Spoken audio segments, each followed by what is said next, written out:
రాష్ట్రంలో అభివృద్ధి జరగకూడదు అని కోరుకునే శక్తులు ఉన్నాయన్నారు డిప్యూటీ సీఎం భట్టి విక్రమార్క. అలాంటి వాళ్లను గుర్తించి జాగ్రత్తగా ముందుకు వెళ్లాలని సూచించారు.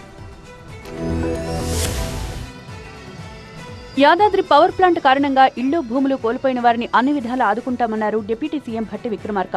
ఈ ప్రాజెక్టు వల్ల ఇళ్లు కోల్పోయిన వారికి టీజీ జెన్కోలో ఉద్యోగ నియామక పత్రాలు అందించారు. ప్రభుత్వం ఎంతో ఆలోచించి అర్హులైన 112 మందికి నియామక పత్రాలు అందిస్తోందని తెలిపారు. వీటితో పాటు ఆర్థిక శాఖలో వర్క్స్ అండ్ అకౌంట్స్ లో 51 మందికి ఉద్యోగ నియామక పత్రాలు అందిస్తున్నామన్నారు. తెలంగాణ ఉద్యమంలో ముందుండి కొట్లాడిన విద్యార్థులకు నిరుద్యోగులకు సరైన న్యాయం చేయడానికి ఇందిరమ్మ రాజ్యం ఉందని సీఎం రేవంత్ గుర్తు చేశారని తెలిపారు.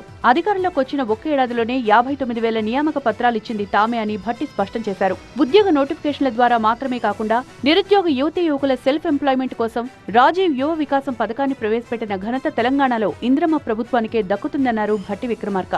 రాజీవ్ యువ వికాసం ద్వారా లక్షలాది మంది నిరుద్యోగులకు ఆర్థిక చేయూత అందించేందుకు 9,000 కోట్ల రూపాయలు ఖర్చు చేస్తున్నట్లు తెలిపారు. ప్రపంచ ప్రసిద్ధి పొందిన కంపెనీలు హైదరాబాద్ నగరంలో పెట్టుబడులు పెట్టేలా ఒప్పందాలు కుదుర్చుకుంటున్నామని, ప్రభుత్వం ఏర్పాటు చేయబోయే ఫ్యూచర్ సిటీలో మరిన్ని కంపెనీలు ఏర్పాటయ్యేలా కృషి చేస్తామని తెలిపారు.